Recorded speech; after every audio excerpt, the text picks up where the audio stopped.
If you look at the people from Hamas, when they get photographed, they're well fed. None of them are hungry. I guarantee you, look at their faces, look at their bodies. And instead of food, they could use some Ozempic. Israeli Prime Minister Benjamin Netanyahu is doubling down under an avalanche of international pressure. Australia today joined the United Kingdom, France and Canada in announcing it will recognise a Palestinian state within weeks. Tens of thousands of Israelis protested in Tel Aviv this weekend against his plan to fully occupy the Gaza Strip, which even senior IDF commanders oppose. Netanyahu says that Israel has no other choice. This was just one of many dubious claims made in an extraordinary press conference yesterday. This is a New York Times cover photo on the front page of Muhammad Zakaria Ayub and his mother. Muhammad Zakaria Ayub is suffering from a genetic illness, which you're familiar with. It's called cerebral palsy. His mother is well fed, and his brother is healthy. I'm looking right now into the possibility of a governmental suit against the New York Times because this is outrageous. Of course, the correction was postage size. I don't know where it was buried. But this is outrageous. These are the three most celebrated photos, and they're all fake. Well, their clarification, of course, was that the boy had pre-existing conditions as well as severe malnutrition. The fact he was also emaciated is undeniable, as is the starvation crisis in Gaza and the scandal of the aid site killings, both of which Israel continues to deny all the same. Netanyahu also said that more journalists will now be allowed into Gaza, albeit under strict IDF supervision, and is already spinning the horrors they will see. And the other thing you'll see is physical destruction. And the physical destruction is not because Israel is destroying structures with people in there. That's not what's happening. Israel, in fact, is clearing the population, as in Rafah. But the Hamas terrorists who may stay in those areas booby-trap just about every single building. Not every single building, but a lot of them. And every road, and every street, and every junction, every intersection. So one of the things that we do is we place basically old APC, armored personnel carriers, with tons of explosives, and we detonate them, and they set off all the booby traps. That's why you see the destruction. Well, by most estimates, Israel has dropped at least 85,000 tons of explosives on Gaza in the most intensive bombing campaign since the Second World War. Israel itself said in October last year it has bombed 40,000 targets. That is why you will see the destruction. And within hours of announcing that more journalists will be allowed in, Israel said it had killed 5 Al Jazeera journalists based in Gaza City. The IDF says it has evidence that one of them, Anas al-Sharif, was a terrorist. The BBC, among many other news organisations, says that evidence is not convincing. Over the past few days, Israel's plan for total occupation has been condemned by the UK, France, Canada, Italy, Turkey, Qatar, the UAE, the United Nations and the European Union. Only the United States seems to be now publicly backing Netanyahu. It's possible that only the US can make him change course. But will they? Well, joining me now is the United States Ambassador to Israel, Mike Huckabee. Ambassador, welcome to Uncensored. Thank you very much. Great to be with you, Piers. On August the 6th, you posted the following on your X account. Welcome to kindergarten, Piers Morgan, as Douglas Murray welcomes you to preschool about Hamas, Israel and the war in Gaza. When Arab League calls on Hamas to disarm and let all hostages go, it's time to figure out who the real bad guys are. Now, look, I don't want to get into an argument about your characterization of my school level at the moment. However, what I would say is, let's just start this, Ambassador, if I may, by, I think, me laying out my view about this war, and you tell me where you differ, and then we can get to where we are now, because you may find that we're a little closer than you think. My view has been very strongly from October the 7th that Israel had a fundamental right and indeed moral duty and imperative to defend its people, particularly given that Hamas said on the record after October the 7th, we want to keep doing this. So on that, I think we're in full agreement.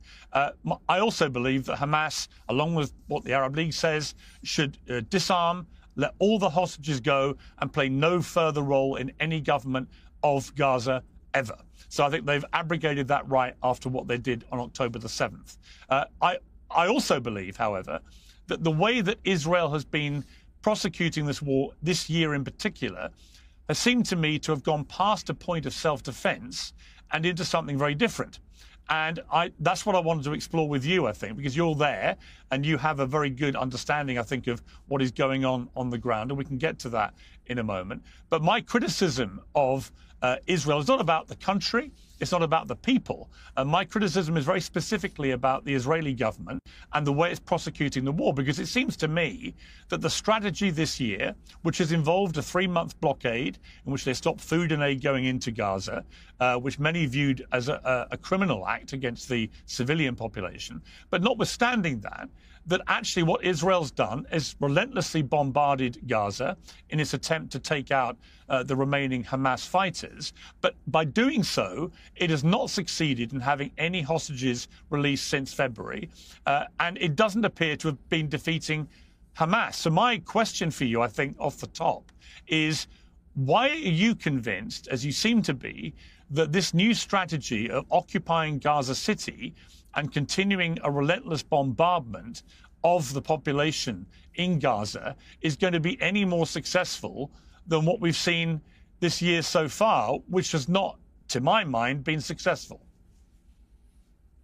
Piers, you've given me a lot to unpack right there, so let me see if I can do it. First of all, you're right. There's a lot of things you just said with which we agree. So I'm going to take you out of kindergarten. I'm going to put you all the way to the 2nd grade. I think you deserve that. So we'll start there. Thank you. I think it's important to understand that there's one bad guy in all this, and it's Hamas. And that's what I've said repeatedly. I've watched European countries put so much pressure on Israel because they don't like the way they're prosecuting the war. Whether people like the way they're prosecuting the war, it is their war. They've dumped an enormous amount of humanitarian aid and food in prior to the blockade that would have been more than enough to feed them throughout the blockade. But the problem was that Hamas was stealing the food. One of the reasons that Israel stopped the just almost unlimited supply of food going in was because Hamas was profiting off of it. They made $500 million last year selling it. And one of the things that was so outrageous was because they would steal the food. By the UN's own numbers, about 88 to 89% of the food going in has been stolen or looted. So that means that the people weren't getting the food, and I'll tell you who else wasn't getting the food.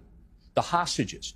I know you saw the video of the hostages a week ago when Hamas posted this hideous, disgusting video of hostages being tortured, being starved, and being forced to dig their own graves. They're not getting any of that food. So the problem has come that all the pressure from European countries and even Canada has been focused on Israel rather than focused on Hamas. And what I said in the tweet, and I know you didn't like it that much, but I was having a little fun with it. The point being, the Arab League unanimously said it's Hamas that ought to disarm. It's Hamas that ought to give up and recognize that they have no future.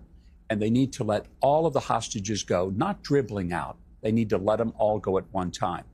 I think Israel is right to call for that. To be honest with you, you mentioned about the plan to take Gaza City. We don't know how that's going to go. It could go sideways. I think everybody understands there's no guarantee that it will go well. I do know firsthand that Israel has put offer after offer after offer on the table in negotiations trying to get some type of diplomatic settlement. But Hamas is not interested in that. And it was just a little over a week ago that the U.S. decided they're not serious and got up and walked away and said there's not going to be a negotiation that is going to result in the release of the hostages. Now, after Israel has said, okay, we're going to move in more militarily, take Gaza City, suddenly Hamas says, okay, maybe we should meet. We'll have some more discussions. So one has to wonder, are they really serious about ending this? Are they really serious about doing it in a way that President Trump was very clear about? Hamas can't stay, and Hamas has no future in governing Gaza. That's important, because leaving Hamas, even a little bit, is like leaving the Nazis in Germany after World War II. And I don't think anybody thinks that's a good idea. Well, I completely agree about that. So I think on that, I think it's important that people understand watching this that we do agree about a lot of the fundamental principles here. Hamas are the absolute bad guys in this war. They started this, and they should absolutely have no place in governing Gaza afterwards. But that doesn't mean that Israel can't also be held to, in my opinion, a higher standard than a terrorist organization. And Israel should expect, as the only democracy in the Middle East, to be held to a higher standard. And that's why the way that Israel behaves in the way it prosecutes this war has come under such intense scrutiny. And I would just ask you, as the ambassador there for the United States, that it must concern you when you see Germany heavily critical now of what Israel is doing, the United Kingdom, Italy, today calling the plans for the occupation of Gaza City a potential disaster. France, you know, most other Middle Eastern countries, you'd expect them to. But so many of Israel's historic allies lining up now to say they have serious concerns about what is now happening in Gaza. Does that not give you pause for thought, Ambassador? It certainly does, but perhaps in a slightly different way than you're feeling it.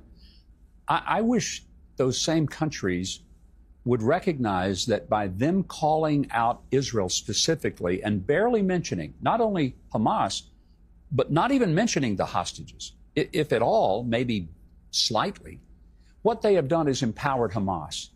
And I think you probably saw the interview that Secretary Rubio did over the weekend.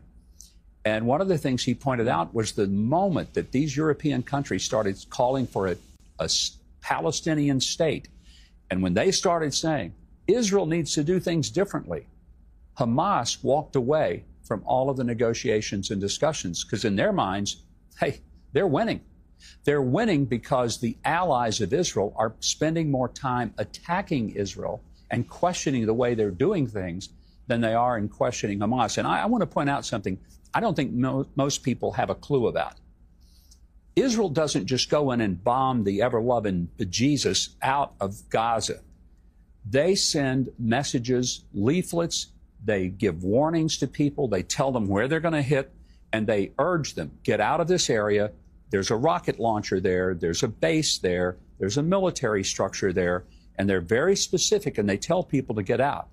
Hamas takes its civilians and herds them to those very places that had been announced by the Israelis as a target. To be fair, I love my country, I serve my country, but my country, the United States, we don't tell adversaries where we're going to hit in advance of it. And Israel has done that consistently for as long as I can remember, back in the previous Gaza war in 2012, 2014. And quite frankly, nobody ever says that's kind of a spectacular thing to do. Yes, there's a lot of people that shouldn't have been killed or injured, and they are. It is a tragedy. But the tragedy started on October the 7th, and I think this is one of those areas where apparently you and I do agree. It started with the raping of women in front of their children, the beheading and burning in ovens of babies, lighting elderly people on fire as they sat in their wheelchairs as their families were forced to watch it. And all of this, we know it happened despite what some people deny.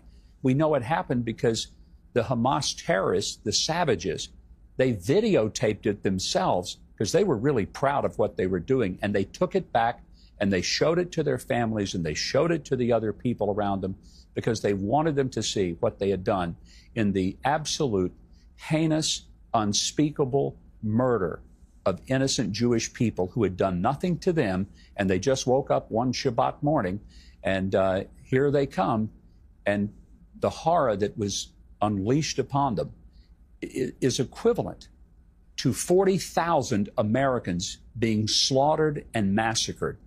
And I wish more Americans put in that context that over 1,200 people murdered that morning is the equivalent of 40,000 Americans. And I promise you, if someone came and killed 40,000 Americans in one day, the difficulty would be to restrain Americans from wanting to do what Israel has been accused of, but absolutely has not done, and that's genocide. I've said this many times, Piers, if Israel is trying to commit genocide, they're really honestly bad at it, because they could have done genocide on October the 8th. We know they have the military capacity, but they haven't. They have tried to spare civilian life, tried to contain the collateral damage, but they don't get any credit for that, appreciation for that. Instead, they get condemned by the very people that ought to be their allies and that ought to understand that if the same thing happened, whether it was in France or Great Britain or Canada or the Netherlands, I assure you that the people of those nations would not say, gee, we just don't like the way that you're fighting those who did this to us. Well, look, I agree with everything you've said about Hamas. They're a despicable terrorist organization, and what they did on that infamous day will live in history as one of the worst terror attacks imaginable. However, when it comes to this idea that you're promoting there, that Israel has been restrained in the way it's gone about its response, I would take issue with that because, as you said, 1,200 people were killed that day. It was horrendous. But in response, Israel has now killed north of 60,000 people, including over 20,000 children. Let me pause. Let me pause there. When you use the term 60,000, let's remember that that figure comes from the Gaza Health Ministry, which is Hamas. And we don't know if this is anywhere near accurate. Plus, it also includes the terrorists. It's not just civilians, not 60,000 civilians. We don't know how many it is. It could be 15,000. It could be 50, it could be 60, and 3/4 of those could be the terrorists. So those numbers are a little hard to validate because they do include the terrorists themselves, and I'm not sure that that's a casualty that most of us are going to lose any sleep over and weep over. Well, no, I don't. Well, okay, so let me pause you. Let me pause you on. Okay, let me pause you then, because I would just say, yes, that is correct. No one's going to lose any sleep over Hamas terrorists being killed. I have had other people on the pro-Israeli side tell me definitively that they believe at least 25,000 Hamas terrorists have been killed out of that total. But oddly, they can never tell me how many civilians have been killed. So it seems almost either that the IDF is only collating the numbers of enemy that is killing in terms of Hamas terrorists and not collating the civilian deaths, which would seem unusual, or, and this is another thing I would put to you about the Gaza Health Ministry, that historically, before October the 7th, as you know, most of the Gaza Health Ministry figures that they reported in terms of casualties, because unlike the Israeli side, they name all the people in lists that they report and publish, that actually historically they have turned out to be broadly accurate and been accepted by Israel. So if your position is now that suddenly after October the 7th, the Gaza Health Ministry numbers cannot be relied upon, there are many who would respond by saying, well, Ambassador, hang on a second, because actually historically their numbers have turned out to be broadly correct, and therefore we should accept them as broadly accurate. What would your response be to that? I can't validate that what you said is accurate. I'm not familiar with the pre-October 7th Gaza Health Ministry credibility. I would say that post-October the 7th, their credibility is pretty poor. I remember when Israel was accused of bombing a hospital and killing a bunch of people, and that made all the headlines across the world, and Israel was vilified for it. Turns out it wasn't anything they shot. It was a Hamas rocket that went astray. That's what blew up in the hospital. Israel had nothing to do with it. So did those figures get counted in there? Here's the point I think we can agree on. We may argue about the numbers. Too many people have been killed in Gaza. Too many innocent civilians have been killed there. But I blame Hamas for their stubbornness. I blame them for putting their people in front of the targets, not even trying to protect them. In fact, trying to see that they did get killed because it's good for business for them. And that's what makes them the monsters they are. They're not protecting their innocent. They're putting their innocent in harm's way intentionally because they don't care if they get killed. And when I was in Gaza a little over a week ago and talked to Gazans inside, what I was really amazed by was they didn't hate the IDF, which I would have kind of thought they might. They loved America, which I was glad they did. But what really was interesting was that every single one of them said that they had had a family member who had been murdered by Hamas. They hated Hamas. They wanted nothing to do with them. They wanted them gone. They wanted them out of their sight, out of their country, out of their control, because every one of them had personally experienced heartache in their families because of what Hamas had done. The problem, it seems to me, is that you have obviously horrifically bad actors on the Hamas side here. No one can dispute that. I won't dispute anything you've said in relation to Hamas at all. We are completely aligned on what they are and what they represent and the existential threat they pose to Israel and to Jews. I don't make any doubt about that whatsoever. The problem is that many people believe that Benjamin Netanyahu has been held a ransom in his own government to very hard right members of that government, led by the finance minister Bezalel Smotrich, who said in a radio interview yesterday that he and Netanyahu disagree on establishing Israeli settlements in the Gaza Strip. My plan, he said, is for large parts of Gaza to remain under our control and sovereignty, and we can also settle them. That's not the Prime Minister's plan, I admit, but I don't think this is the right time to have that debate. I'm conducting it behind closed doors. I'm not blowing everything up over it. Now, what he's also said publicly in the last month is that he believes that Gaza should be cleansed of Palestinians. And what people are saying, Ambassador, is that there are people on this cabinet, in this government, who have very senior positions, very like the finance minister, and Ben Gvir is another one, who make no pretense about their desire, both in Gaza and the West Bank, to expel the Palestinians. And when he talks so openly here about a plan to remain, for Gaza to remain under the control of Israel and to take control of sovereignty and settle Israelis in Gaza, many people think that has been the plan all along. What would you say to people like Smotrich, who are now openly talking about that being the real ambition here? Israel, like every other country I'm aware of, and certainly like the U.S. and the U.K. for that matter, have people in a variety of positions on the political spectrum. Israel is no different. It's a democracy. People are able to speak. They're able to say things that others will disagree with. It's one of the hallmarks of, frankly, a democracy, one of the hallmarks of liberty, something we celebrate that difference. We may not celebrate every point of view. I don't celebrate every point of view that I hear coming out of the mouths of American elected officials who are in Congress. But here's what I do know, and this is something that, of course, you're aware of as well. The Prime Minister has been very consistent, never indicating he wanted to go and move people into Gaza. He's been explicitly clear that what he would like to see is once it's controlled, once Hamas is gone, once that dust has settled, and there's a lot of dust, I can tell you from having just been there, he wants to see an international coalition that would include largely, and perhaps mostly, with the exception of the United States, Arab partners, people who would have a governing hand and a governing role for a matter of years until the whole place can be built back.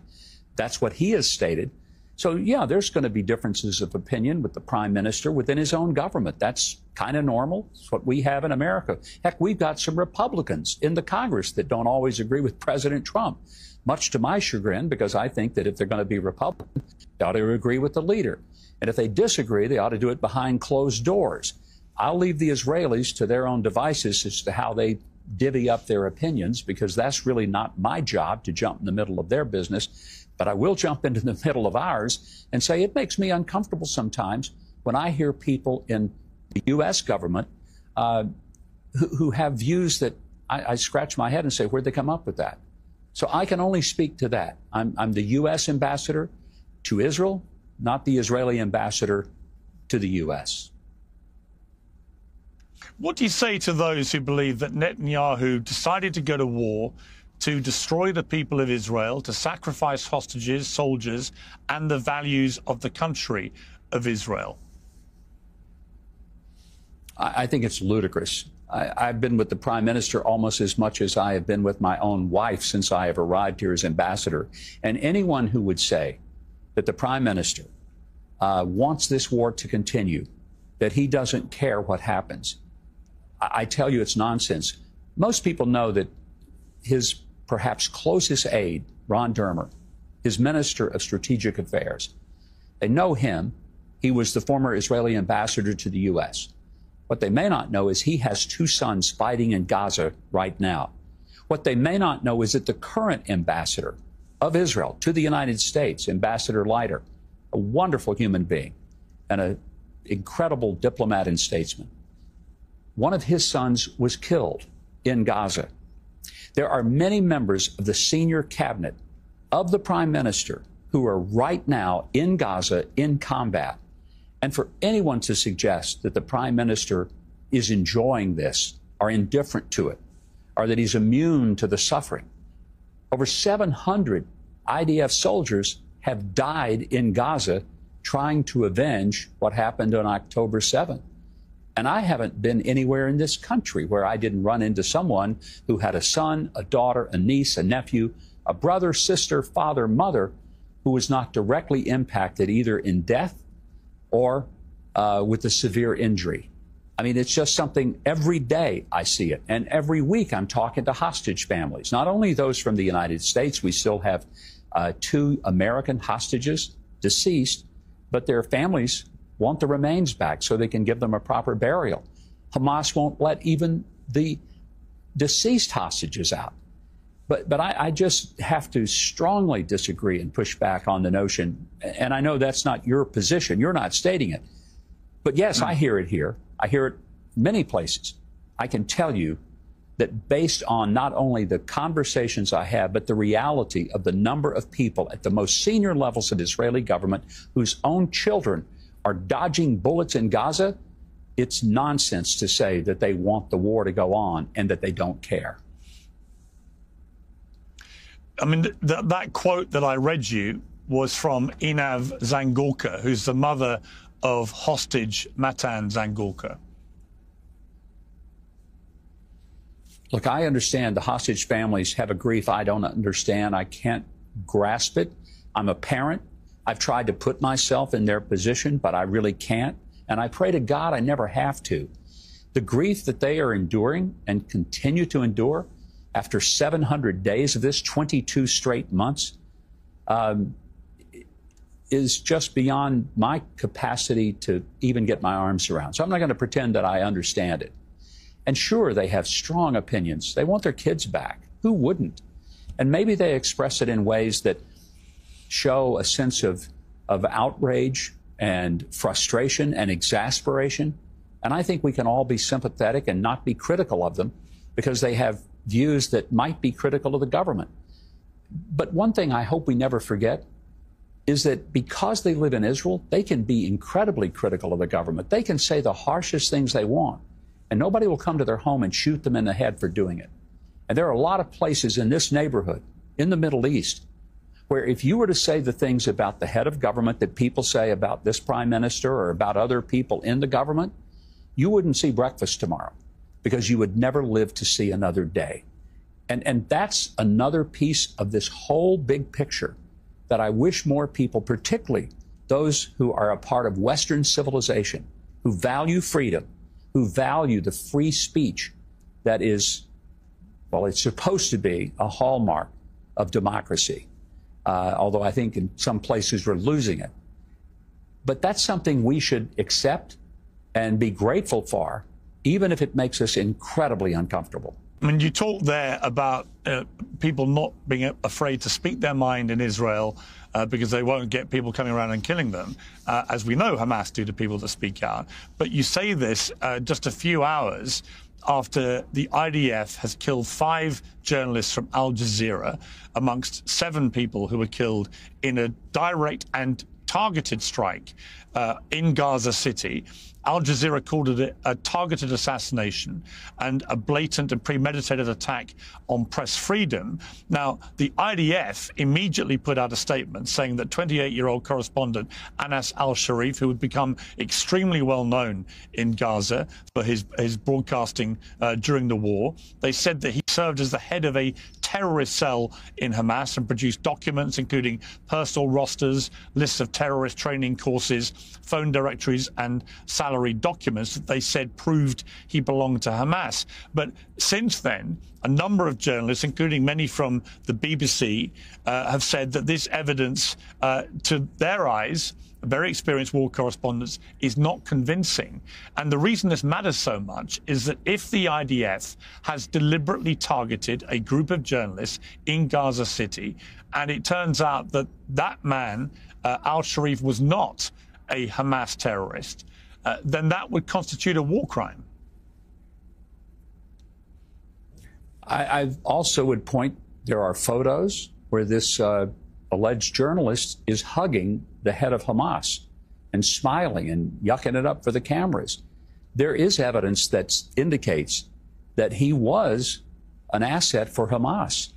And if it's proven that he isn't, then that's a different calculation. But right now, the evidence points to the fact that he was. And why would someone pose as a journalist? I mean, I know why they would do it, but I think that's incredibly despicable if somebody is pretending to be just reporting the news, but is actually being a participant in the outcome. It's like if a referee at an American football game, instead of wearing the striped jersey of the referee, decides to put on a team jersey and actually root for one team over the other and aid and abet one team over the other. But the big difference is that in football, it's just a game, really doesn't matter. This matters. People are dying there every day. And anyone who helps Hamas, who is sympathetic to them, who aids and abets them, I can understand they would be a target. But there is no actual hard evidence that he was a Hamas terrorist. The only evidence appears to be old pictures of him with Hamas leaders, of which there would be many people in Gaza who would do pictures of that nature with the governing body. This is prior to October the 7th. I think judging people as terrorists prior to October the 7th, when this was a government that was being financially supported by Israel, amongst others, to the tune of billions of dollars, is pretty disingenuous. And the reason this has inflamed tension so much, both in Gaza and around the world, is twofold, Ambassador. One is that, as you know, foreign journalists have been banned from entering Gaza for the last 2 years, since October the 7th, which is in direct contravention of how almost every war zone ever in modern times has operated in relation to foreign journalists being allowed to do their jobs. So it's been impossible to verify a lot of these claims that the IDF makes about incidents like this. But secondly, if it turns out this guy was not actually a Hamas terrorist, then what has happened here is that a group of journalists have been targeted deliberately in a war crime. And this is not the first a group of journalists in Gaza who've been killed. Over 200 journalists now, Palestinian journalists, have been killed in Gaza since the start of the war, which is more than the number of journalists killed in pretty much every other post-Second World War war put together. At what point are you concerned about what appears to be an ongoing attack on press freedom? And would you like to see Western journalists, international journalists, allowed in to freely operate, not embedded with the IDF, but freely operate and do their jobs so that we can actually get to the bottom of so many of the claims that Israel's been making? Well, I want to again say, I don't have the evidence that you seem to think you have regarding this guy's innocence. I don't know. If I have to take the word of the Israelis or Hamas, I'll be honest, I'm going to lean with the Israelis far quicker than I'm going to lean with Hamas. And I do know that I don't think that they would just go target a journalist just so they could take him out because they didn't like what he's saying. I think they're a much better country than that. They have a much better moral code than that. And I'm going to give them credit for that. If somebody can prove that they targeted a journalist who was a completely innocent guy and all he was trying to do was objectively report the news, and he never had any association with Hamas, he really was not aiding and abetting them, he really did not have a relationship with them, he wasn't a part of them in some way, then sure, let's investigate that. Let's bring that to the surface and hold people accountable. But we don't know that. And I think it's a little disingenuous for us to make the conclusion that this was just an innocent journalist when there's a lot of evidence to point to the fact that he was not quite so innocent when it comes to his relationship with Hamas, a bloodthirsty cult who could not even get enough of the blood on their hands October the 7th. Final question for you, Ambassador. I'm about to interview a spokesman for the Gaza Humanitarian Foundation. Now, according to the United Nations, 1,373 Palestinians have been killed since the 27th of May while seeking food. 859 of those died in the vicinity of GHF sites and 514 along the routes of food convoys.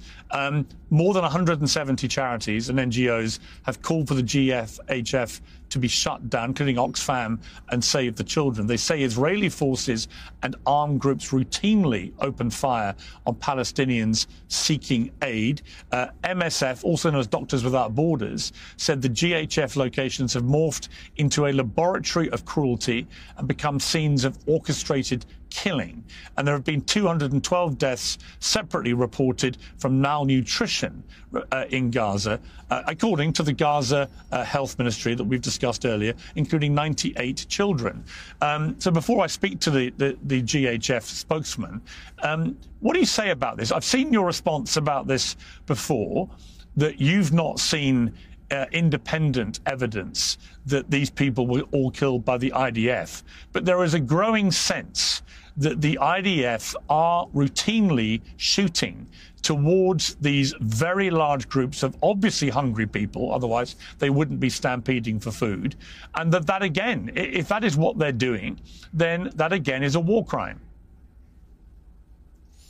Well, first of all, I dispute the numbers because a lot of those have already been proven to be untrue. For example, a few Sundays ago, it's probably been maybe a month ago, early on in the GHF effort, which, by the way, is a U.S. effort. Those are Special Forces guys. Those are our guys. And it was set up because President Trump said, get the food in there to the people, but get it in a way that Hamas can't steal it, because they were stealing so much of it. And that left people hungry, and it also left them dependent upon buying it from Hamas. On that particular Sunday, they said 27 people had been killed at a GHF site. Well, it turns out we had video. Not only was no one killed, no one even got hurt.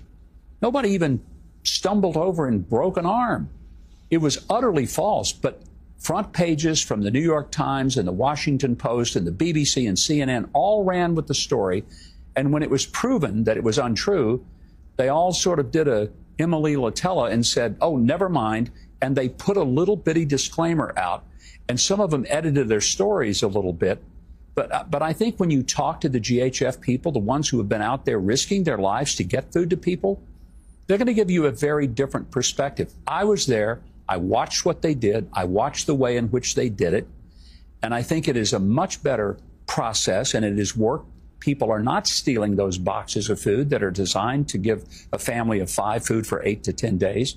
Over 115 million meals have already been served, and we're getting ready to scale up the operation to put more feeding sites. This is while the UN's process had 900 trucks parked in the sunshine with food rotting, and the pallets of food, thousands of pallets of food, enough for a year or more of food, sat there in the sun because the UN didn't feel good about the manner in which it was going to be delivered and taken into the country. When their own numbers indicate that 88% of what they take in gets stolen, I wouldn't be critical of the GHF. In fact, I think people ought to be grateful that they are getting the food to the people. And I'd say again, when I was at those feeding sites and when I talked to Gazans, I did not hear anything other than, we love America, we're glad you've done this, and this is the first time we're getting food that we didn't have to pay for. Why does Hamas hate GHF? One of the things they demanded in one of the negotiations just 2.5 weeks ago was that GHF had to be shut down. Why would Hamas want to shut it down? I'll tell you why. Because GHF method of getting food has really hurt their capacity to control the food market, and it's costing them money. Otherwise, they would say, sure, Go ahead and bring the food in. All we care about is people getting to eat. But they don't care about people getting to eat. They care that they eat. And if you look at the people from Hamas, when they get photographed, they're well fed. None of them are hungry. I guarantee you, look at their faces, look at their bodies. And instead of food, they could use some Ozempic. But yeah, there's some real deprivation in that country, but it's not because GHF is killing people. What the people told me, it was Hamas that was shooting the folks coming to get the food, not only at the GHF sites, if they could get to them, but also at the UN sites. That's just a reality. I think you're going to hear it from the GHF representative when he talks to you.